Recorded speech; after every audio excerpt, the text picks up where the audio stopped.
Hello guys and welcome to Salwyns Gaming. Today we're going to have a look at Irelia. Irelia is one of those champions that I used to play a lot, but then I saw Wicked playing her all the time and she got kind of boring, so I stopped playing her. But today I just had to get a game in of Irelia, simply because I haven't played her in a while and I don't like to play the same champions over and over, so I try to switch it up a lot. So today it was Irelia, so we're going to have a look at her.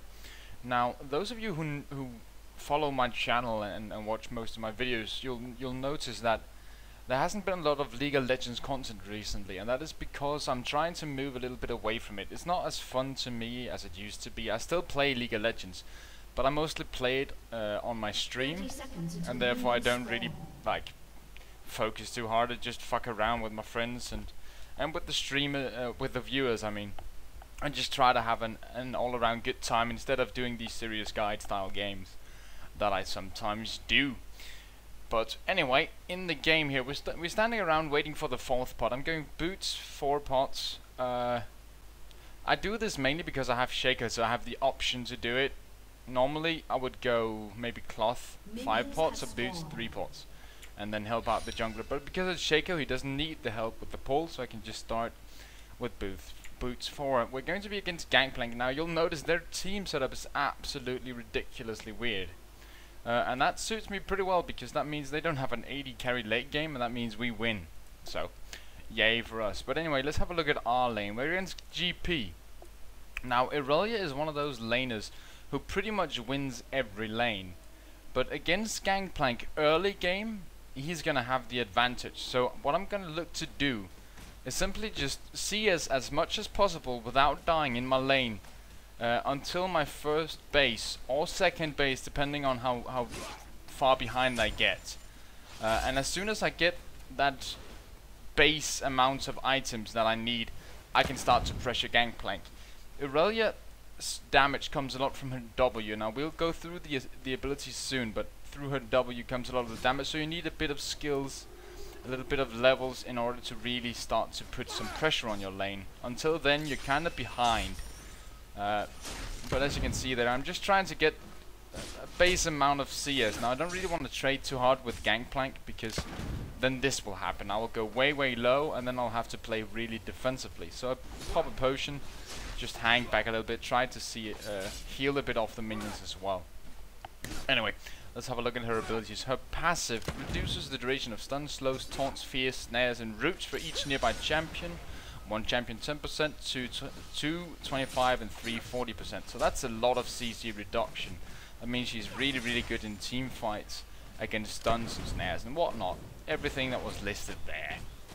Right, her Q, Blade Surge. Irelia dashes forward to strike her target, dealing 20 plus 79, so that is 1-to-1 scaling physical damage. If it kills the target, Blade Surge cooldowns refreshes, Jesus Christ, and refunds 35 mana. So more than half the mana is returned at level 1, and it does a pretty decent amount of damage. Going on to the Heaton style, the main ability for Irelia laning. That is the one you want to max first, so maxing W first. Basic attacks restore 5 health, that is the passive. The active, Irelia's basic attacks deal 30 true damage and doubles health restored for 6 seconds. So that would mean that it restores at level 2 14 health per attack and deals 30 additional true damage, which is not mitigated by defenses like armor and resistance. So that is a lot of damage. As soon as you get it a bit up in the levels, that's going to be a massive amount of damage. But as we see there, right now I'm skilling. My skill order is Q. No, not Q. W, E, W, Q, W ultimate, and then just max W and E. Moving on to the E, Equilibrium Strike. Irelia pierces a target, dealing 80. Plus 0, so don't really know the scaling on that one. I could look it up, but I haven't. So there you have it. Doesn't really matter, we're not going to build her AP. Magic damage and slowing the target by 60% for 1 second. If the target has a higher health percent than Irelia, she stuns the target for the duration instead. So instead of the slow, you get a stun if the target has more health percentage than you. So if you're at 35% health and they're at 40% health, you stun the target, even if you have 1000 health and they have 300. So, moving on to her ultimate, Transcendent Blade. Costs 100 mana, so that is one of those pretty cheap ultimates. With her mana is pretty decent. She rarely runs out of mana, so you can use that quite often.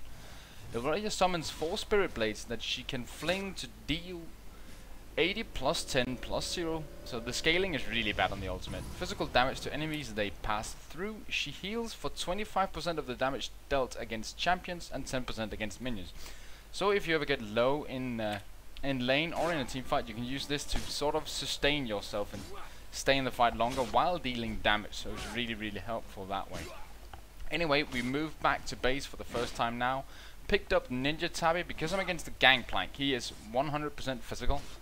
So I just want to like get the anti-damage because he has pressure on me right now. So I just want to put pressure back. Now I try to make him go a little bit further away to base. If he's looking to base right now, since I just got back into lane, I just want to make sure that he wastes as much time as possible before doing so. And then I try to push the lane. I have the upper hand now.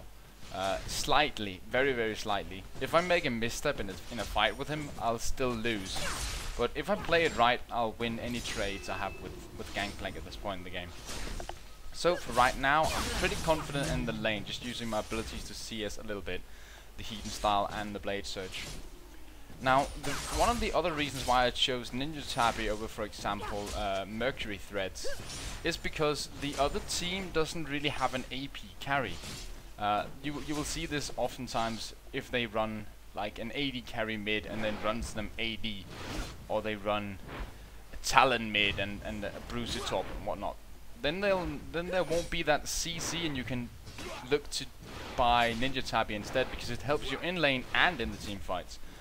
If they had a lot of CC, I would go Mercury Threads, because it simply makes you almost immune to crowd control. Now you see Gangplank here putting on some damage. That means I get the stun on him with my E. And since he is behind now in terms of trading, if I do it right, as you saw, I got the stun instead of the slow on him. So that means I get free hits, plus I heal, plus I do true damage. At this point it's level 3, so each attack I hit him with when we're trading, I deal 45 extra magical damage that is not mitigated. So it's theoretically it's not magical damage, it's just true damage, could be physical, who knows. But I deal 45 additional damage that he cannot mitigate. So that is guaranteed 45 plus my auto attack after his mitigation. So in any trade I will win because I have 78 armor, which is almost the same as him. I mean, he's got 100, so he's got like 20 more. But as you can see, he hits me for 54. Now with my true damage, I hit for... Okay, anyway, we're fighting here. I drop the ignite there.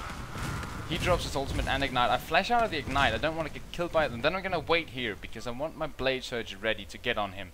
Because if he Qs me or if he gets an auto attack before mine, there's a chance he'll get 2 auto attacks before I get my second. And that way he will kill me. So I waited for the gap closer so that I was ensured the first hit in that fight. And now there's a lot of minions in my lane, so I activate Heathen Style to make sure that I heal enough to not die to the minions, and then I make sure that I don't lose this CS. Losing this amount of CS, that was about 2 waves right there. Losing that amount of CS would put me behind theoretically. I mean, I'm ahead right now, but theoretically it would put me behind in the lane. And this way, I get even further ahead. He's losing minions, I'm gaining minions. So this is really, really good for me. See another wave coming in. I'm like 100% certain that he cannot catch me if he comes into the lane right now. Going for the big minion first. Big minion gives the most gold and the most experience. So killing that is the most important thing. Now Gangplank comes back into lane and I'm free to back out. And just stand here and still get the XP from the remaining minions, as you can see. So really, really just make sure whenever you play a lane, make sure you get as much experience and or CS as possible. Because that will win the lane. Most lanes, if the skill of the 2 players is equal, if you and your opponent has the equal skill level, you will never kill each other. So the CS will win the lane for you. If you have 30 more CS than him, then you will be ahead of him in the lane, and at some point be able to kill him or have a bigger impact in team fights. So CS is really, really important. Now if we have a look here, I'm 55 to 49 at the moment. I got behind in the beginning, but right now I have total dominance in the lane because irelia simply is stronger than Gangplank at this point in the game. As we saw, it was really, really close before, but now there is no chance of him beating me. Now sometimes you will often see irelias go for wow, fail. Let's see. You'll oftentimes see irelias go for the Wit's End because it gives her attack speed, which makes her Heathen style, her true damage procs more often, and it gives her resistance, which makes her more tanky. But seeing as the other team has basically no magical damage, except for Sejuani, I choose to go for Phage. Phage gives me tankiness in lane, it gives me a slow in lane, an additional slow to my E. So if I use my E to stun rather than slow, I still have a pretty decent chance of getting a slow on my opponent. So going for the Phage instead of the Wit's End, in this case, is to be preferred. Building Irelia kind of bruiser-ish is pretty much the standard because of her heal on her, what's it called, on her Heathen style. She is quite a durable champion. She doesn't need as much tankiness as some other bruisers. So building her tanky bruiser, building her DPS tank, so to speak, will often give her an advantage. Now I see Gangplank moving down. I knew this would happen because I let him push. I saw Sejuani come towards top, so I just let him push. And then he moves down towards middle. Now we see my guys here completely retarded. Going in, they see him coming down and they still choose to going for a fight. And there we go, he gets an assist. Now obviously that right there would have happened regardless. But as we see Gangplank coming in behind here, so they cannot choose to continue this fight. It is absolutely pointless. Anyway, back into the lane. What I'm going for in this game is Trinity Force. Trinity Force is one of those like borderline overpowered items on Irelia because she benefits from everything in it. She benefits from the ability power, she benefits from mana in terms of sustain, not so much otherwise. She benefits from the slow, obviously, because she's a bruiser, she wants to lock onto a target and stay with them. She benefits from attack speed, attack damage, tankiness, and the chance on hits, extra damage from the sheen.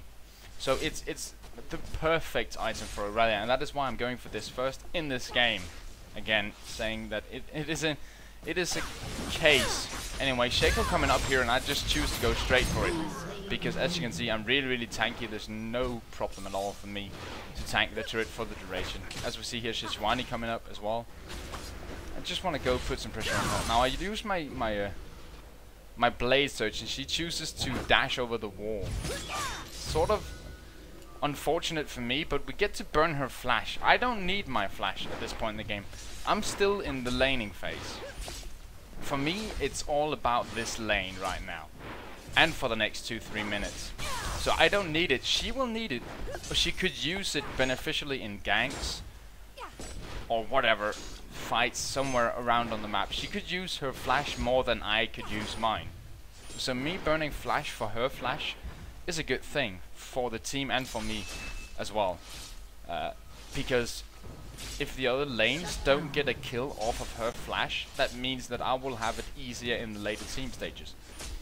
So making these decisions in the moment is kind of important, and that is things you will learn kind of just as you go along. You'll start to think, yeah, I don't really need flash in lane, so I can use it to burn another flash or to get a kill. Sometimes you want to save flash to get away if you have a weak laner, so that if you get ganked or if you get caught in lane, you want to be able to flash away. But if you don't need it, just be ready to use it for offensive purposes. Anyway, we go back to base. I pick up the sheen just because I'm going for the kills now. I'm straight up going for the kills. I could go for the oh Jesus Christ, can't remember the name. Seal. I could go for the seal now. It would probably give me around the same. But because I use my abilities as soon as I go in for a fight, sheen helps me pretty decently. It gives me an extra 130 damage off the second attack. or something like that. Let's see. After using an ability, your next basic attack deals bonus physical damage equal to your base attack damage. So it's like gonna give me 60 or something extra damage. And 60 extra damage is not too bad. Theoretically, the seal would be better because it gives me movement speed, and it gives me that attack speed which procs my hidden style. But anyway, this works out for me just the same. It is a better nuke item. So if I want to jump on someone and just deal a lot of damage straight away, Sheen is better. And for cases like this where I have to put pressure on him right under the turret really fast, Sheen is beneficial. Anyway, as we see there, I easily dive him. He gets too low, I just jump in, use my ultimate instantaneously, and just pick up the kill really easily. And that is, like, Irelia is so scary to lane against. There are very, very few people who can lane against her, a few champions. I don't really know any off the top of my head that do really well against Irelia, but there are some that do well against Irelia. Burp. Anyway, just looking to do a little bit of hand jungling. At this point, I'm really, really strong. I got 3 kills. I got 108 CS against now 70. So now I'm almost 40 CS ahead. Now I'm 40 CS ahead in lane. So coming from behind in the beginning, Irelia just like comes back in this lane. She gets stronger than Gangplank, and then she gets ahead. So even though I miss a lot of CS at the start, it's better for me to stay even in the beginning than fall behind by dying. Oh yeah, kill secured with that awesome blade surge. Anyway, just come down for that, and then I'll run away. Alright, so anyway, what else can we say? Yeah, the #1 job for Irelia in a team fight is to deny the other team damage. Now we see here, Gangplank finds me in the woods. I'm going to look for the red, but he finds me in the woods.